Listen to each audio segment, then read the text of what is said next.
Hello students, இப்போ நம்ம இதில் பார்க்க போகிறது 7ஆம் வகுப்பு கணிதம் 2ஆம் பருவம் 3வது பாடம் பார்த்தீங்கன்னா இயற்கணிதம் பயிற்சி 3.4 மேற்சிந்தனை கணக்குகளில் 8வது கொஷினுக்கு ஆன்சர் பார்க்கலாம். 3 x கூட்டல் 2 x 3 x கூட்டல் 216 எனில் x மதிப்பு காண்கன்னு கேட்டுக்கிறாங்க. அப்போ இது குத்துக்கருது எடுத்து எழுதுங்க.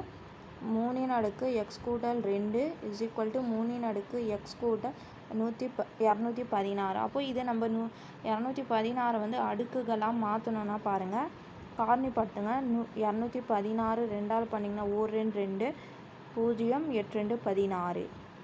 மறுபடியும் 2ஆல் பண்ணிங்கன்னா 5 2 10 4 2 8. மறுபடியும் 2ஆல் பண்ணிங்கன்னா 2 2 4 7 2 14. அதுக்கப்புறம் இது 3ஆம் வாய்ப்பாடில் தான் வகுப்படும். அப்போ 9 3 27. மறுபடியும் 3ஆல் பண்ணிங்கன்னா 3 9. அப்போ பாருங்கள், 2 3 3 3 ரெண்டுமே அடுக்கில் 3ன்னு வரும். அப்போது இது பாருங்கள், 3x இங்கே இருக்குதுங்களா, இங்கேயும் 3x அடுக்கில் இருக்குது. அப்போ இருந்துச்சுன்னா நம்ம 3xஆல் வகுத்திடலாமா? புறமும்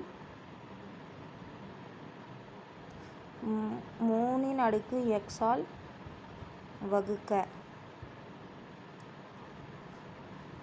அப்போ வகுத்திங்கன்னா இது பாருங்கள், 3x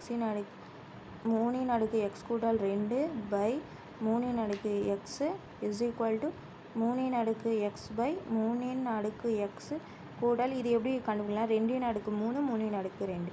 அப்போ 2 பெருக்கல் 3 வகுத்தல் 3x. அப்போ எல்லாத்துலேயும் வகுத்திங்கன்னா இது வகுத்தல் இருக்குன்னா இதில் கழிக்கணும் தானே.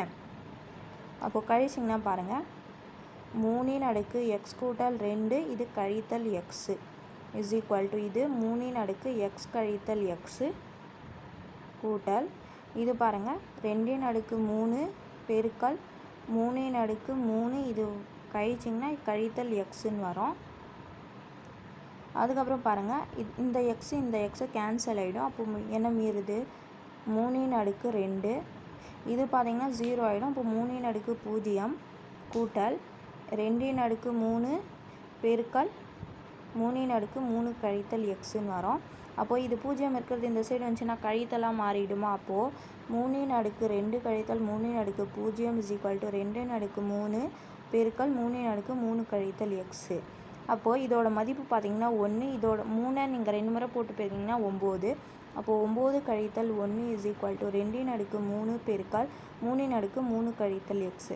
அப்போ கழிச்சிங்கன்னா என்ன வரும்? 8. அப்போது 2 பெருக்கல் 3 கழித்தல் எக்ஸ். அப்போ 8 எப்படி எழுதலாம் பாருங்கள், 8 வந்து 2ஆல் காரணி பண்ணிங்கன்னா 4 2 8. மறுபடியும் 2னா 2. அப்போ 3 2 3 எழுதலாம் இது கூட. அப்போ 2 3 பெருக்கல் 3 கழித்தல் எக்ஸ். அப்போ ரெண்டு சைடுமே 2 வகுத்திடலாமா? அப்படி இல்லைனா இது பெருக்கல்ல இருக்குதுங்களா, இந்த சைடு வந்துச்சுன்னா வகுத்தலாம் மாறிடும். அப்போ 2 வகுத்தல் 2 இஸ் ஈக்குவல் டு 3 கழித்தல் எக்ஸ். அப்போ கழிச்சிங்கன்னா 2 கழித்தல் 3 இஸ் ஈக்குவல் டு 3 கழித்தல் எக்ஸ். அப்போ 2 3 போச்சுன்னா 0. 2 இஸ் ஈக்குவல் டு 3 கழித்தல் எக்ஸ். 0னா இது 1ன்னு வரும். 1 அடுக்கில் 0 வந்தாலும் அதோட மதிப்பு 1. அப்போது 1 இஸ் ஈக்குவல் டு 3 கழித்தல் எக்ஸ். அப்போ 1க்கு பதிலாக நம்ம 3 எழுதலாமா? அப்போ 3 இஸ் ஈக்குவல் டு 3 கழித்தல் எக்ஸ். அப்போ 3 அடிமானம் சமமாக இருக்குன்னா நம்ம அடுக்குகளை இது பண்ணலாமா? அடுக்குகளை சமன்படுத்தன்னு எழுதிட்டு இது 0 இஸ் ஈக்குவல் டு 3 கழித்தல் எக்ஸ்ன்னு எழுதணும். பாருங்கள், அடுக்குகளை சமன்படுத்த 0 இஸ் ஈக்குவல் டு 3 கழித்தல் எக்ஸ். அப்போ கழித்தல் எக்ஸ் அந்த சைடு இருக்குது, இந்த சைடு வந்துச்சுன்னா கூட்டல் எக்ஸாக மாறிடும். அப்போ எக்ஸ் இஸ் ஈக்குவல் டு 3. அப்போ எக்ஸோட மதிப்பு என்னது? 3. அந்த சமன்பாடில் எக்ஸோட மதிப்பு 3. புரிஞ்சுதுங்களா? அவ்வளோதான். இதுக்கு ஆன்சர் 8ஆவதுக்கு.